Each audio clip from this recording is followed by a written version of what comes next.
All right, everyone. Thank you so much for joining us today. It is noon, so we will kick things off here.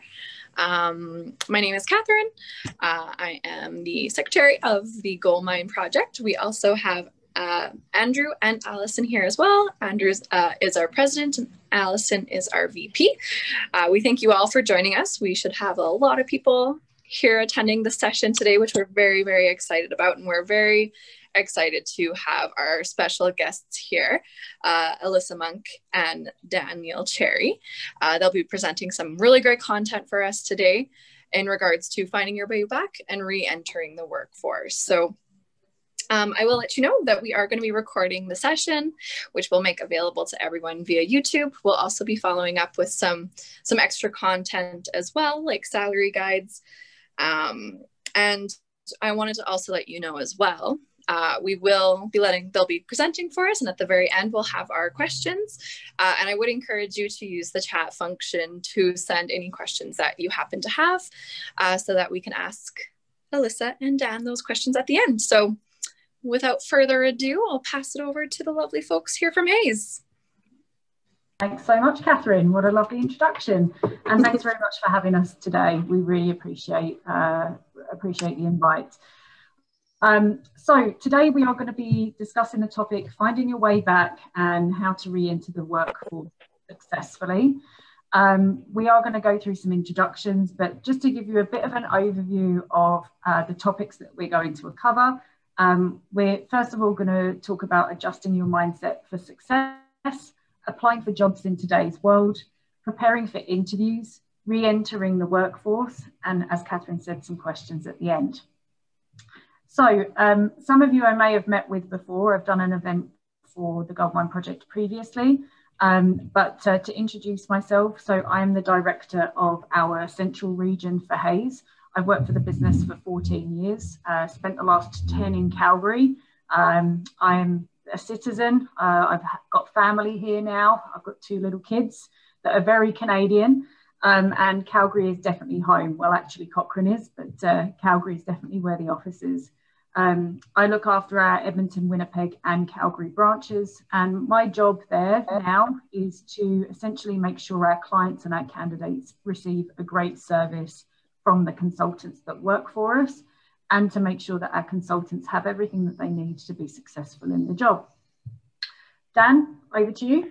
Yeah, thanks, Ellisa, and thanks, Catherine, too, for the warm welcome and to be part of the project. It's fantastic to be here. As I think you mentioned previously, I'm a manager for Hayes in the central region, looking after the corporate services team. So that covers Manitoba, Saskatchewan, and Alberta. I've been in the recruitment and staffing business now for the best part of a decade, and that's been in various industries from accounting and finance, engineering, HR, office administration. So hopefully you'll be in safe hands moving forward, and as we progress through this presentation today on how to effectively re-enter the workforce. Excellent, thank you. Okay, so we're kicking off with adjusting your mindset for success. So first things first, learn from the break that you've had away from the workplace. What has the time away from work taught you? Sometimes during the hustle and bustle of professional life, we forget to actually take care of our health, well-being and personal pursuits. We only start to actually realise that when we take a step back from this cycle. So 2020 has definitely thrown us a fair share of stress, anxiety, and you're probably filled with it when it comes to the topic of trying to find work. But try and recap. There are times that you probably feel quite relaxed, energized, or even sometimes more fulfilled. If so, why is that? Maybe it's because you're getting more sleep, you're eating proper meals, maybe you're meditating or exercising. Whatever the reason, just think about how you might be able to incorporate that into your new way of life once you start working. Secondly, stay connected. You don't want to feel completely out of touch on your first day back. So try and keep abreast of any fluctuations within your industry prior to your return to work. During the remainder of your career break, take advantage of keeping on top of industry trends by reading news and publications. You might also want to set up some Google alerts so that you get some email updates sent directly to you about the sector that you would like to work in. Thirdly, do your research. what are employers looking for today? You need to kind of go through a skills analysis to determine what skills do you have that are in demand currently. You can do this by looking on job boards, reading newsletters, publications. I would strongly suggest asking people that are presently working what changes have happened in their organisation and how might that change create a skill demand. And therefore, what qualifications do you see as a prerequisite for the job that you want? Sharpen up your skills. Whilst a lot of your skills might have become second nature, some of them might have become a little rusty. So depending on how long you've been away for, get a head start on this and start testing your skills in advance. For example, if you were applying for administrative work, I would suggest brushing up on your PowerPoint skills right now. There has been a big shift in the workforce to put together presentations such as this one today. And just brushing up on those types of skills could be very helpful. Another good idea is learn how to use Microsoft Teams for exactly the same reason. Since people have been working remotely, Microsoft Teams or Zoom are really the most common tools that remote workforces are using now. Define your target job requirements. So what do you need from a job? And don't just think, even if you've been out of work for a while, that you will take anything that comes along. There are always deal breakers. So whether that's compensation, the hours, or even the types of tasks you're asked to do in today's climate. Are you looking for growth opportunity, location? Are you looking for staff management opportunities? Are you looking for experience in a different industry? Whatever it is, identify the targets and the goals that you would like to fulfill in your next move. Write them down and focus your job search in these areas. I would strongly suggest write down a list of top companies that you actually want to work with. Think about the companies in your industry, location, or sector that you're targeting and that would be interested in your resume. Is there a company new to the area that might be hiring? Consider companies due to their location, their brand, how they've succeeded since COVID, what their culture is like, or simply because you've heard great things about the work that they're doing. And don't forget to track where you're applying as well. Employers tell us that it dilutes the impact of an application if they receive multiple applications from the same candidate, particularly from a different range of jobs. And right now, if you get a call out of the blue from an application that you've sent, you want to be prepared to know what company the call came from and the job that you applied to. So track it in an easily accessible way that works for you. This could be on an Excel spreadsheet, it could be a written list, it could just be in your notes app on your phone. Whatever works for you is the best thing to do. Okay, Dan. Oh, yeah, applying for jobs today. So what physical steps are you going to take to jump into your job search? So you got the mindset right, you've sharpened those skills and you've done your research, but what's next?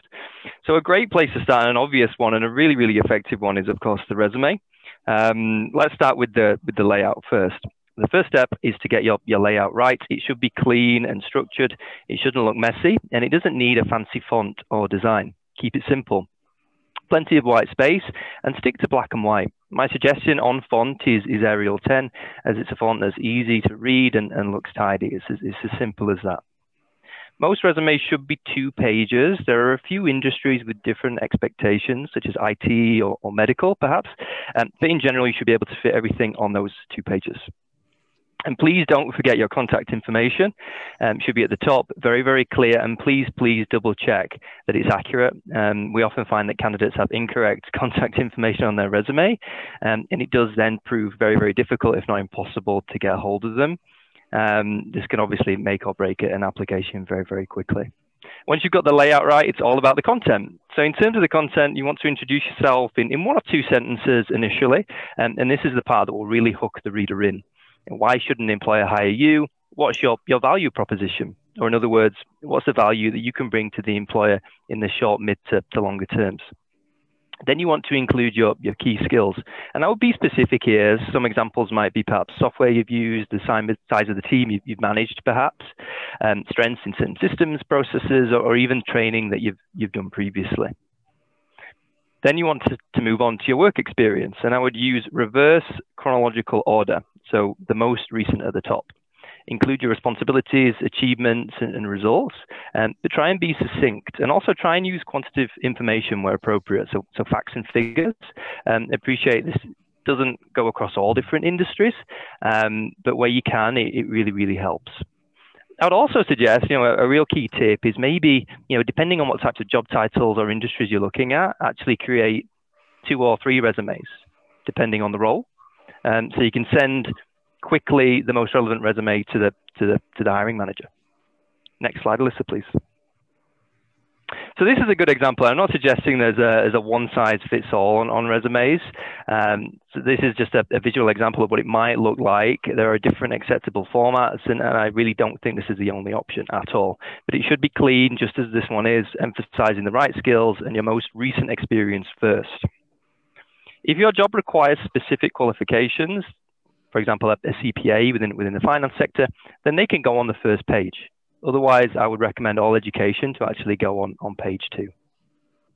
I would also say that there's lots and lots of information online about how to create resumes. Hays.ca is an example, lots and lots of free content, and it's really, really helpful, templates, etc., that you can just download and get started. And I think, well, I know we are passing on contact information at the end of this session, so by all means, reach out. I'm happy to take a look at your resume. Next slide. So the digital recruitment revolution. I love this slide because it's a great visual representation of just how the digital age is affecting recruitment at the moment. Just in the last 3 years or so, I've seen such a huge change and huge shift. And it's exciting to see, but it's very, very important that we need to keep as up to date as possible. A really, really interesting aspect for me is these keyword searches they're becoming increasingly common. So both companies' internal applicant tracking systems, so an ATS or a recruiter database, are becoming more and more reliant on this technique. So you've got to make sure you're using the right words on your resume and your profile to get to interview stage. So what does that look like? I wanted to give you a bit of an example because I appreciate this can be a little confusing. So just using an example of a payroll professional. So you might work for a company who comes up with weird and wonderful job titles, and they might call you a paymaster, for example. It sounds great and very exciting and fun and would look great on social media. But that's not going to pop up on a search if someone's looking for a payroll manager or a payroll senior or a senior payroller. So it's important to use as many synonyms as you can in your profile. I'd look at job ads too that you want to apply for and make sure that the keywords that they use are also in your resume. Also, when listing education and qualifications, try to use the abbreviations as well as the full name. So for example, using payroll again, Certified Payroll Manager, CPM. This is going to increase the chances of you not only appearing in the searches, but also appearing higher up on those searches too. Next slide.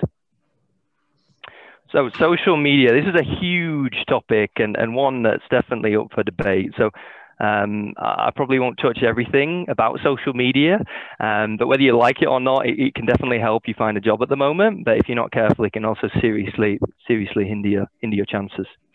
The first point is to make sure it's consistent. So you really, really need to align your resume and your LinkedIn profile. I can't stress that enough. More and more candidates are being weeded out of shortlists because of discrepancies that show up between their social media account and the offline resume. So it's really vital that your online presence and linked information matches. At best, you'll be asked about this in an interview if there is a discrepancy, and at worst, it could cost you the opportunity. I mean, you might not be trying to cover up anything, but it looks like you're prone to mistakes and perhaps you don't have that attention to detail. Now, posting inappropriate material, I mean, it's a bit of an obvious one.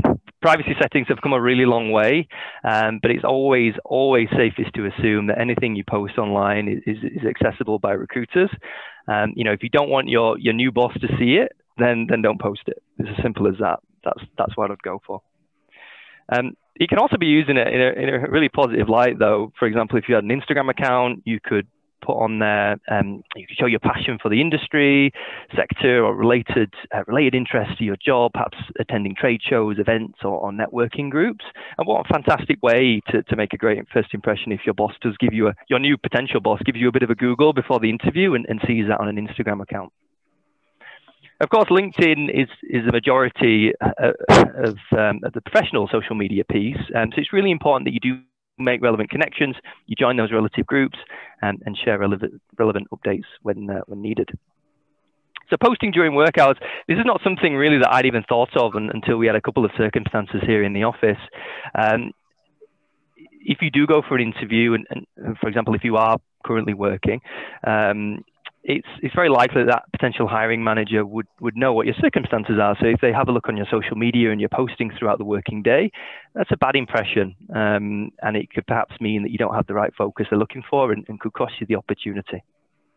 And just finally, don't connect until you're offered the job. I absolutely do think it makes perfect sense to research publicly available information. I know I had a good stalk of Ellisa and the Calgary team before I moved over from England to give you that understanding of the culture in the office. But there's definitely a fine line between an enthusiastic job seeker and a really, really pushy one. So you've got to be careful. I think by all means, if you're successful, then make that connection, perhaps on LinkedIn, not on Facebook. But otherwise, it can seem a little presumptuous, for sure. Next slide. So optimize your online profile. And I'm not suggesting that this is a perfect example by any stretch, but it gives you a bit of an idea. So LinkedIn, and this slide is purely about LinkedIn. And because, speaking to hiring managers, more and more of them value this profile over a paper resume. And just because of the dynamic nature of it, it's more up to date and it's much more interactive. So optimize this as much as possible, get in those keywords we talked about. It's also worth noting that the LinkedIn Quick Apply actually has a bit of an algorithm. And if you don't perhaps match certain criteria or you don't answer the correct questions during the application process, your application can actually be auto-archived and the hiring manager or recruiter might never see your application. So keep this up to date, keep it fresh, and definitely pay attention. And finally, Google yourself. I mean, it's fun at the very least, but it can just be really helpful to know how you perceived out in the market. If someone does Google you, have a look at the competition. How do you differentiate yourself from other people?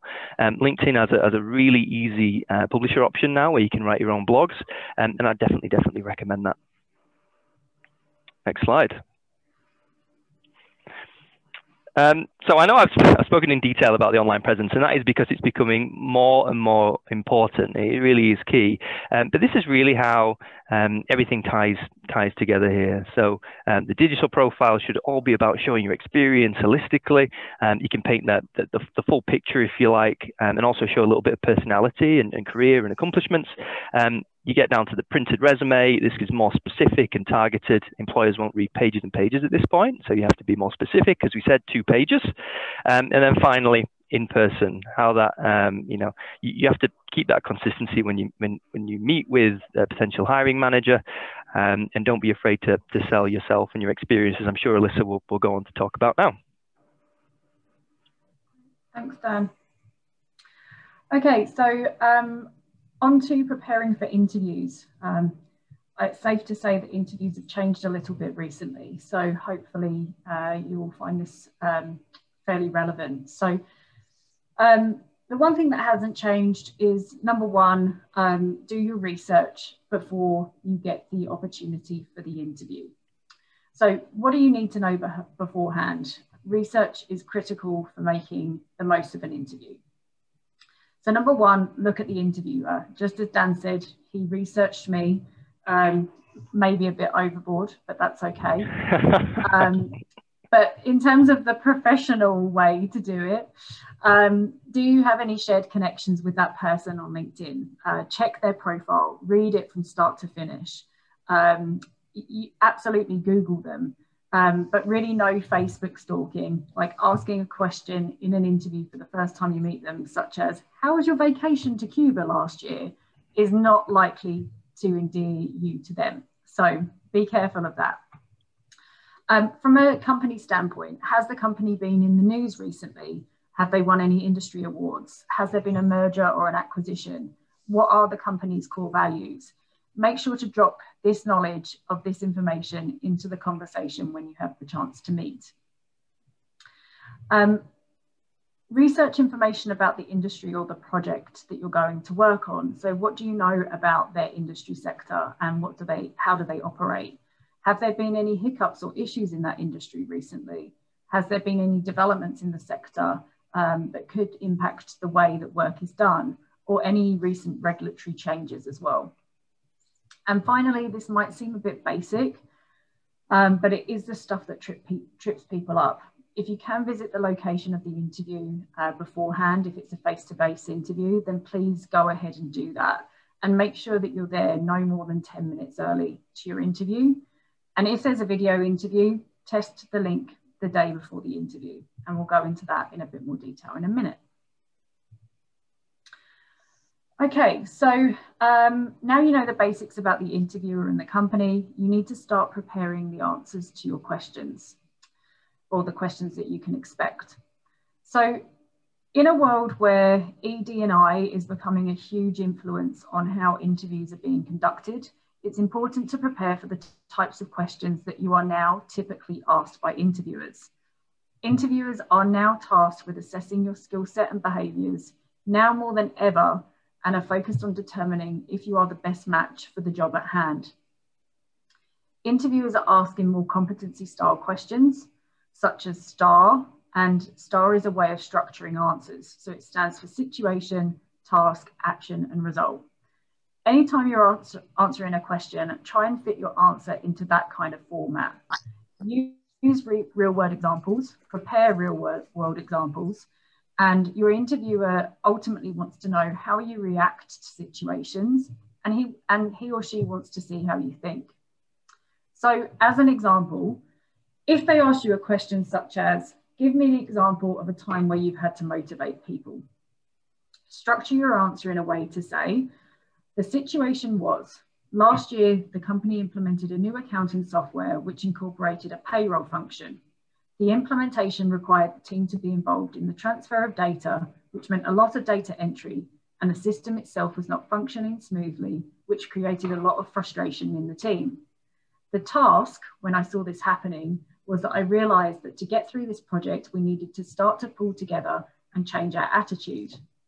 To action this, I started reporting some technical issues that were slowing us down, and that got resolved quickly. Then I called a meeting to discuss how we can make the process more enjoyable and incentivize the team to do the work faster. The result was that the team then felt like they were working together, the negativity turned into determination, and the project was actually completed a day early. There is going to be questions alluding to your strengths and weaknesses in an interview at the moment. But for weaknesses, my feedback is, or my advice is always the same. Be honest about what your weaknesses are. So for example, if you're interviewing for a job that ultimately is a career change for you, then be bold and admit that you don't have the experience in a work-based setting. But then explain how you've taken time to go back to school, completed some self-study, maybe you've had some training from a friend that works in a similar role, maybe you've done some online courses of a particular software. The interviewer will want to see that you've taken the weaknesses and turned it into something that you've actively worked on. And then finally, the dreaded questions, I'm sure. You are likely to be asked, why did you leave your last job? Be honest, but be careful not to be negative about your current or past employers. You are also likely to be asked a variation of, what have you been doing since you were out of work? To prepare for that, think of all of the things that the time away from the workplace has actually allowed you to do. Yes, of course, you've spent time looking for the right job. You've had a couple of interviews that were great learning experiences. You've had time to study, or maybe you've learned something new. Maybe it's given you a chance to reconnect with family, or maybe you've taken up a new hobby. Describe the experience of the time that you've been away from the workplace as one that has been fruitful in some way for you. And then video interviewing. Okay, so how to do this successfully. There are definitely several things that are in your control that you can do to increase your chances of a successful video interview. The key tips that I would suggest to keep in mind for this is number one, prepare your interview area. The settings that you use for video interviews will speak volumes about your professionalism. Make sure the background is clean, with no distractions or bright colours, and be aware of what can be seen behind you. Stay in the same area and ensure that you're not disturbed during your interview. You should be 100% focused in a video interview. And there are also settings, if your interview is on Microsoft Teams, there are actually settings on that technology to blur the background or actually impose a background behind you. So I would highly recommend this if you are interviewing in a space in your home that is probably a bit busier or maybe a bit personal. Number two, absolutely dress for the part. It's just as important to make yourself presentable for the video interview as a physical one. And I don't actually just mean dress your top half, okay? Dressing well will come across dressing well will not just come across well to your potential employer, but it might actually help get you in the right mindset for a professional interview too. Big tip, check your technology. Test your internet speed and stop any other data intensive activities downloading or streaming before your interview. Ensure that the application or the program that you're using to do the video link is working. And make sure that you're able to do things like share your screen if you need to, check your sound, check your video, check your webcam is working. Try and do that the day before your interview if you have access to it. If not, log in at least 15 minutes before so you've got that opportunity to fix things. Definitely pay attention to your body language. All the focus is actually going to be on you during that interview. So practice your body language in front of the camera and play back how it might look to your interviewer. As I just said, sign in early, make sure that you've checked the technology. And then finally, have your closing questions prepared. Oh my goodness. There's me. Why is this ringing? Sorry guys, someone's trying to call me on Teams now and now I don't know how to fix it. My goodness me. All right, they'll go away in a second, I'm sure. Oh, wait a minute. Yep, I've hung up on them. Sorry, everybody. Let me grab my presentation again. So finally, have your closing questions prepared. Just like a physical interview, you need to make some of your best impressions with the questions that you ask. Try to have at least 3 to 5 questions prepared that would demonstrate your desire to learn more about their business, the role, the interviewer's expectations of the new employee in the job that you're interviewing for, and what the future opportunity might look like as well. I'd just say at this point, it's a perfectly acceptable question to ask something along the lines of, how did the company react to COVID and how do you anticipate it affecting in 2021, right? Because you as the person that's trying to find a job wants to know that if you go and commit yourself to a company, that they've succeeded and they have a plan to continue. So that is a perfectly acceptable question in today's climate. Okay, Dan. Yeah, great. So re-entering the workforce. So congratulations, you've been successful. You've found yourself a new role. Great news, but how do you make sure you're going to make the best first impression possible in those first few days and weeks? I know you'll speak in a bit more detail on this in a second, Ellisa. So for me, it's more about the preparation element. So just as we did right at the start of the process about getting that mindset right, I think you have to do that when you're starting a new job too. You have to focus your mind on all the positives, you know, the opportunities to meet new colleagues, meet new friends, to grow your experience, to personally develop, and try and not focus on that daunting first client meeting with your new boss or perhaps, you know, a full inbox too. I know that is a lot easier to say than actually do in real life, but there are a lot of things out there now to actually help create that positive mindset. Podcasts and apps and literature and meditation techniques. I know a popular one here in the Hayes office is Headspace, which I've used personally. You know, if it's a stressful time or you need to relax or keep yourself a bit more grounded, it's really, really useful. Another great point is to add variety and spontaneity to your workday. So often when you start a new job, you work incredibly hard, you're trying to impress, and you don't want to suffer from burnout. So I think it's important to try and keep your day as fresh as possible. Again, using it as an example with myself, I usually go for a brisk walk on a lunchtime, get the endorphins going, the blood pumping, and I find myself able to refocus in the afternoon and be much more productive. I also think, especially now more than ever, it's important to put an actual plan together on how you're going to meet and get to know your new work colleagues. It's becoming so difficult at the moment to actually interact with people. So reach out and suggest a virtual coffee or a virtual lunch. I'd say in 99.9% of cases, people will be really happy that you've to have that human contact, especially if you're remote working. I know it does sound a little bit strange to suggest that type of thing, but I think in today's world, it's absolutely perfectly acceptable to do that. Educate yourself beforehand. This is a great way not only to make yourself feel more comfortable, but also to hit the ground running and impress a new employer very, very quickly. So perhaps something came up in interview, a particular software. I mean, Excel is a classic case where you are not perhaps the best, and you do need to upskill. Have a look online, give it a Google, have a look at a YouTube instructional video. There is so much great information online at the moment that even just some simple steps or a simple course can make a big difference to those first few days and weeks. And then just finally, I would genuinely just have a think about how you're going to prepare for the readjustment. And some of this can seem a little bit elementary or almost common sense. And I certainly don't mean to patronize anyone, and I have definitely fallen into some of these traps. But even just little things like when I had a career break, again, using an example with myself, I did set the alarm for a couple of days beforehand early and have that early morning and just get that internal body clock back up to speed so you're not falling asleep at your desk perhaps, or even just doing meal prep so you're not coming in from a hard day's work and stressing about what to cook for dinner.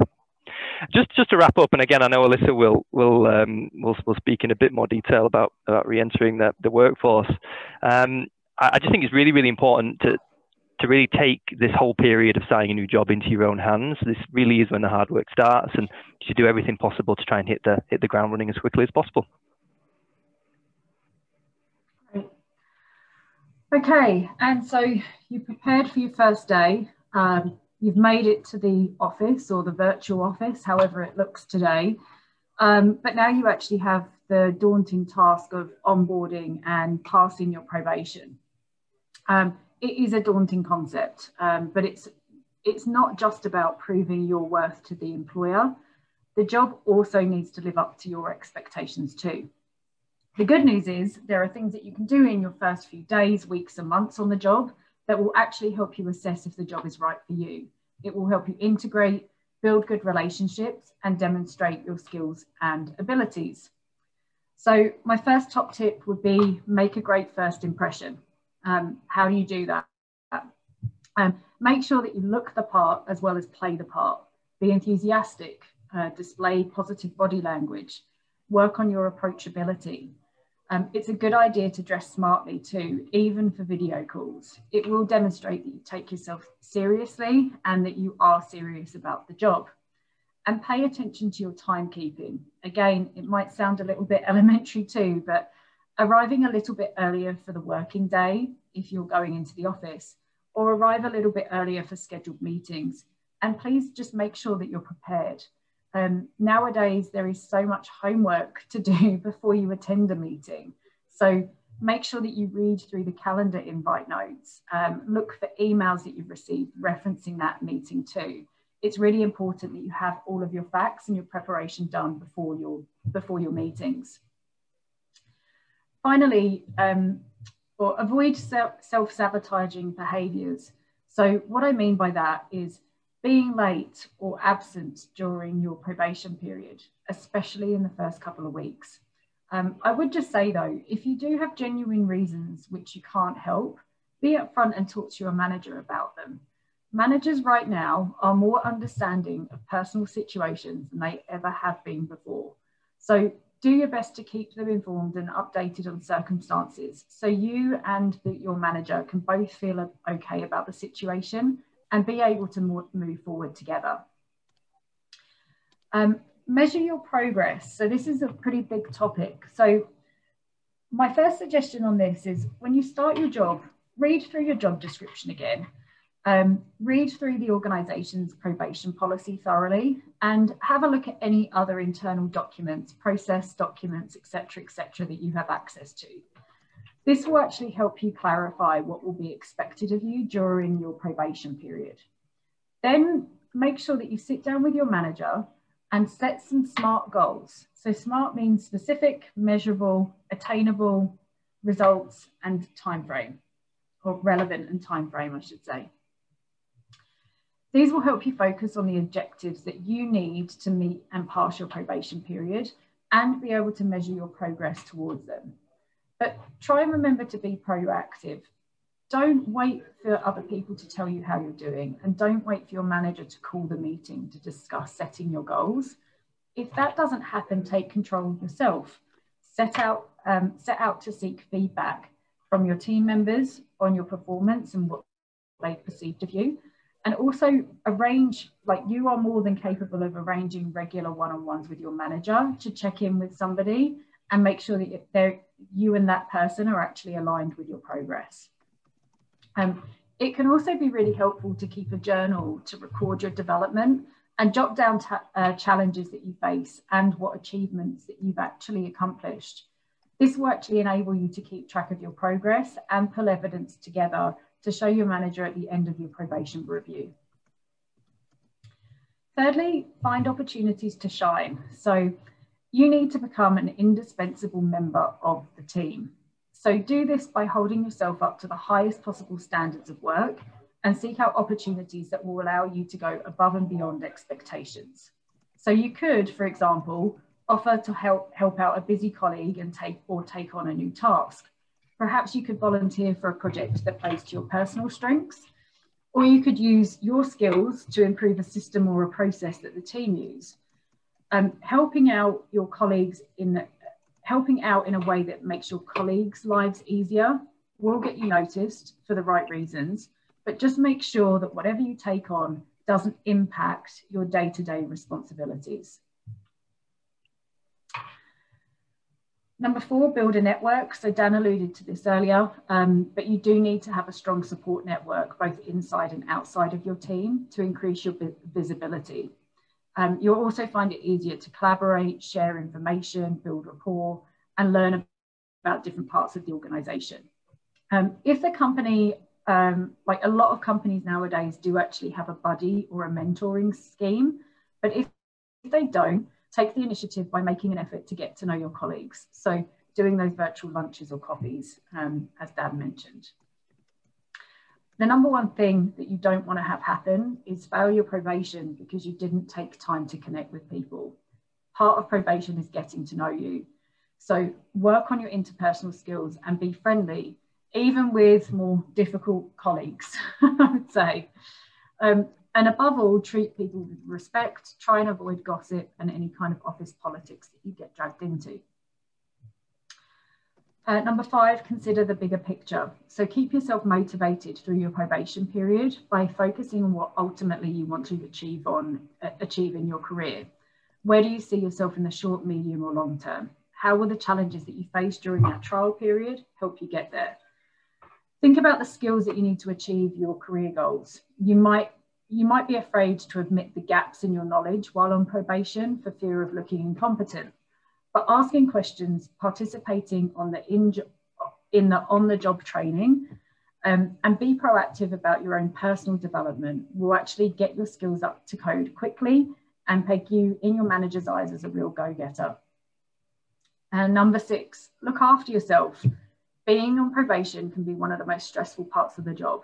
Not only have you got lots of new tasks to learn, you've also got a whole new team to impress. So it's essential that you take care of yourself. You could use some of the following techniques to help you through that. So number 1, do not sweat the small stuff. Do not focus on the minor errors that you make. After all, you're on a learning curve. Instead, accept the criticism gracefully and make an effort to learn from the mistakes that you make. Get the basics of self-care right. Take regular screen breaks, eat and drink well, get a good night's sleep. It will definitely help. Get your work-life balance right as well. I know since I've been working from home, my work time and my home time seem to bleed into each other. I often hop onto the computer late at night to get work done. Just try and maintain some degree of separation. It may not always happen, but try and do that when you can. And then use stress management techniques as well. So if you do begin to feel overwhelmed, calm yourself down by trying mindfulness, meditation, or maybe deep breathing. And then finally, just maintain a positive state of mind. Like, you've got to remember that the organization that you've started a job with is investing time, effort, and money in you because they believe that you can do the job. It's in your ability, and just show them what you can do. And that brings us to the end. I feel like we've gone through a lot of stuff very quickly, and it's very it's very surface level. But we do have quite a bit of time, like 20 minutes, which is great for questions. So how do you want to do this, Catherine? Yeah, so we have had some great questions asked in the chat function here. So we'll start off with Bill's question. He has mentioned that Dan promotes a 2-page resume. So he has asked, how would someone with a person of 40 years experience try to fit into that limit? With how many years experience, sorry? 40. Yeah. I mean, it's difficult because you want to put all those transferable skills in there and all that experience in there. The fact is, although it's really great content, that the people just won't read it. So agreed, it's a tricky thing to get right. But my suggestion would be that the most recent experience you've got, so say perhaps the last 5 to 10 years, is to focus on that in the bulk of your first page after your intro and your key skills. And then the rest, you really need to try and condense that down. If not, maybe even just put the actual dates you're working and the company and the job title, unless there is any real key achievements that you feel are in there. But it is unfortunate. It's just how recruitment works, unfortunately, is line managers just don't have that time to read through so much information. So that would be my take on it and my idea. I'm not sure if you want to add anything to that, Ellisa.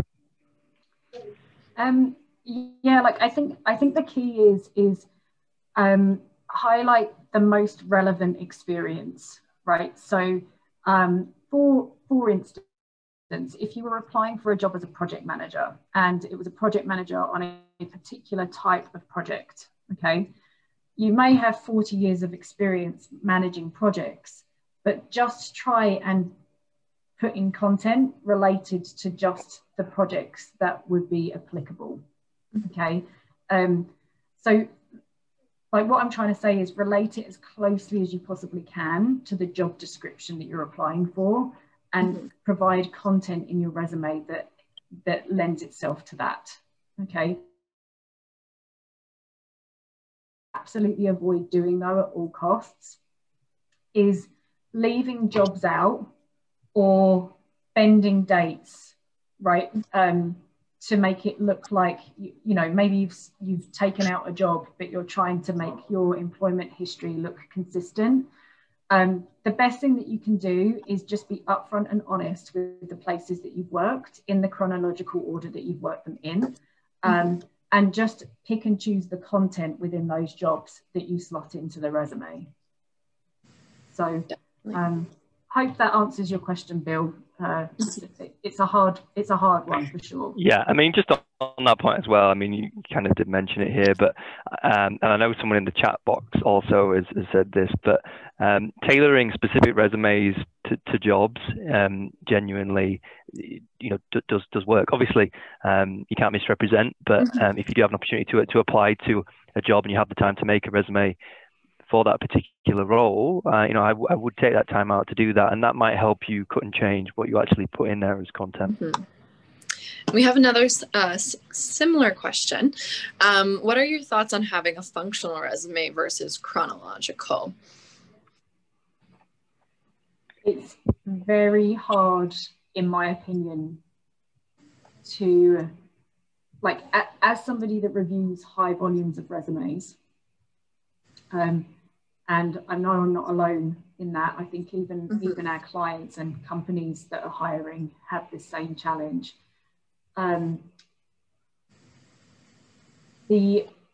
Your work history is absolutely important, and I would just try and like urge you to think about. We said about putting the skills, like a summary of the skills in the top.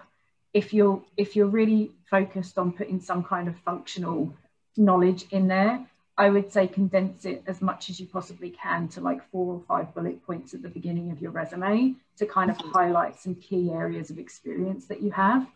But again, like I wouldn't suggest replacing that wholly over your work, like a summary of your work experience, in my opinion.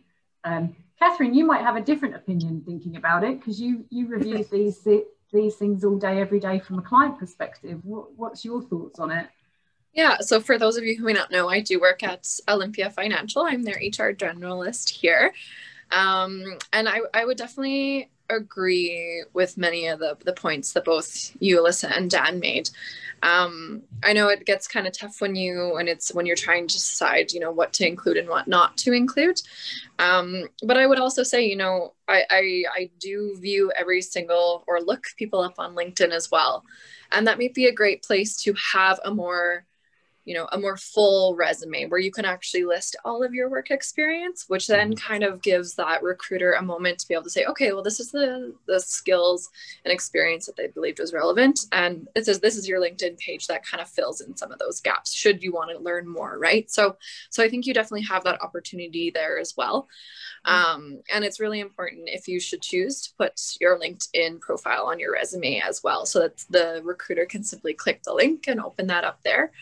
Because especially if you do have a more general name, one that's more common, it can be really hard to find you on LinkedIn. So that would be another good opportunity to utilize LinkedIn for. Yeah, that's a really good point. And likewise, you could put your resume on LinkedIn too. Yes. So I really like that as a recruiter. It makes my life really easy. So I definitely advocate that. Yeah, definitely agree. And then another question that we have here is, where would you put charity work on your resume? Yeah, it depends on the type of work, but I would probably say on the second page, just before perhaps education. It's important, it needs to be on there, so I definitely include it on your 2 pages. But I would save that first page for the main key points. So as we said, that introductory paragraph about you and your value proposition, moving on to your key skills and then into your work experience. And then your education and charity work and voluntary experience, I'll probably pop on the second page there. Definitely. No, I definitely agree. And I'll propose this question. It's my own question for you both. What would be your viewpoint on including hobbies on a resume? Do you say yes? Do you say no? What's that? What do you, it's again, personal preference, but what do you two think? So I'll go back to, I would say, the trend that we're seeing at the moment. So again, with ED&I becoming more prevalent, right? More and more internal recruiters and recruitment companies are going to start looking at resumes and like training themselves on unconscious biases, which basically means like in our subconscious, everybody has an opinion about something. Whether or not they act on it is something very different, but there is always subconscious biases in everything that we see and we do. That definitely includes looking at resumes.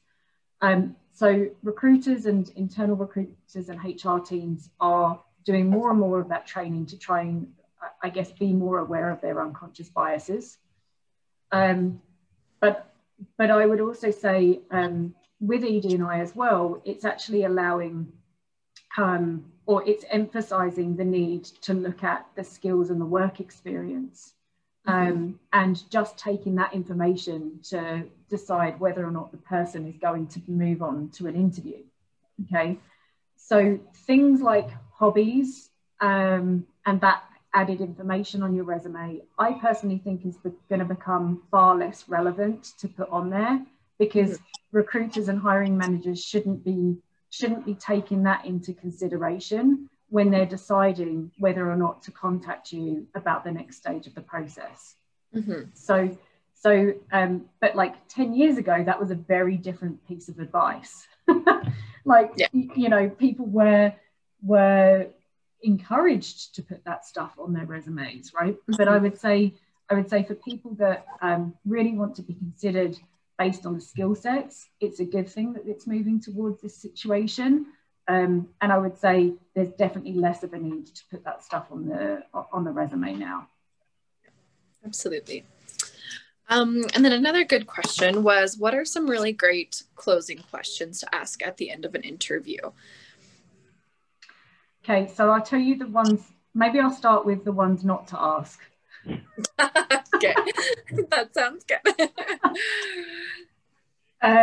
Number one, do not ask about money on the first, and I would say definitely on the first interview.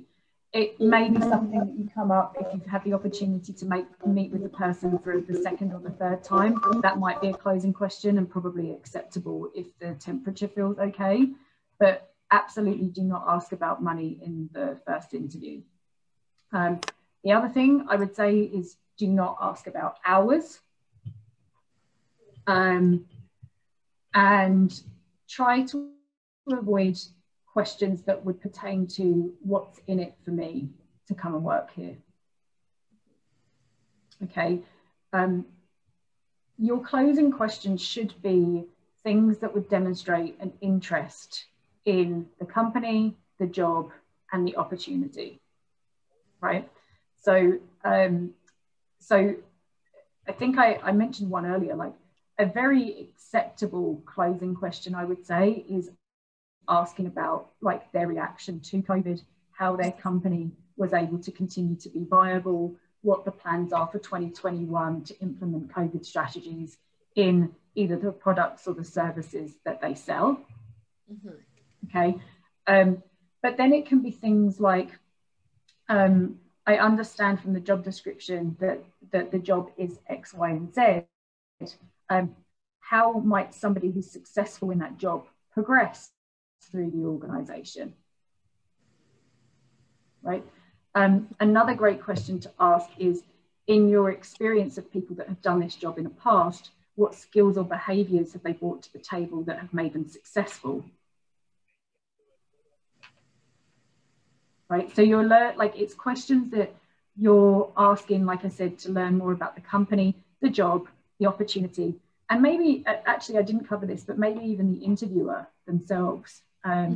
So, you know, actually demonstrating, like, I did a little bit of research on you and I can see that you've worked for the business for 10 years. What's kept you engaged through those 10 years? Yes. And what's been the biggest changes that you've seen in the organization? How have those changes affected the outlook on the business? So it's perfectly acceptable to ask questions about the interviewer, but again, like, keep them professional, not about anything you've seen on Facebook. Yeah, those are some great question tips for sure. And we'll take this final question. What are some tips for the older, more mature workers who are facing barriers like age, overqualification, or, in quotations, you will leave when the oil industry recovers? How does an older worker gain traction for opportunities? And I know this is a big question, so I'll give you some time to answer that one for us. Yeah, it's a huge one. So I would really try and, like, feel encouraged by the movement towards ED&I, right? Because, like I said, there is definitely more of an obligation for employers to include a wider, I would say, like, include wider diversity in who they consider for jobs. Number one. So, like, please look at that as a positive. The other piece of advice would be, like, especially when I'm pertaining to the more mature worker, the fact is your age is something that you just can't change, right? But your knowledge and your skills and your behaviors are absolutely still in your control. And it's about being relevant at the moment. Like, do you have relevant conversation? Do you understand what's going on in the workplace today? Right.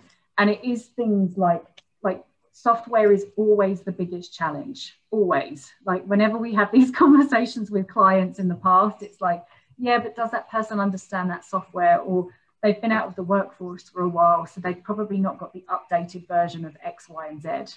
You know, you have to be proactive with your learning and your personal development to make sure that you are relevant to the conversations that are happening in the workplace today. So it's a huge topic. There's actually there's probably some resources that I can refer for anybody that is interested in that specifically, and some articles and things like that I can collect that might help on that topic. But I honestly think the answer is to try and stay as relevant as they possibly can. The oil and gas question is, I don't know, Dan, I feel like we've seen that problem less so, because I actually think that there's a resolution with most employers that are outside of oil and gas to accept the fact that oil and gas is never really going to return the way that it has in the past. So I actually see it being less of an obstacle now than it probably has done in the past. Yeah, I mean, even just in the last 12 months, I would say that's been a shift. It's been a very recent shift. Yeah, it's a really valid point, Andrew, and it's something that I did hear, but certainly not recently. I think there's a, everyone realizes that perhaps those days are over to a degree, and that's not necessarily coming up that much in conversation. So I think if you can create that relevancy in your experience, and if you went to an interview and you said you had XYZ softwares and you'd done these courses to bring you up to speed or whatever, that will impress a client so much. And also, anyone that is potentially worried and perhaps has that discriminatory mindset would be, it's turned around in an instant there if you've gone out and done that. So yeah, I would absolutely reinforce your point and just echo that to try and upskill yourself as much as possible. And I would agree with Dan and Ellisa. There has been a very drastic change in how hiring managers view oil and gas experience, like Dan said, especially in the last 12 months.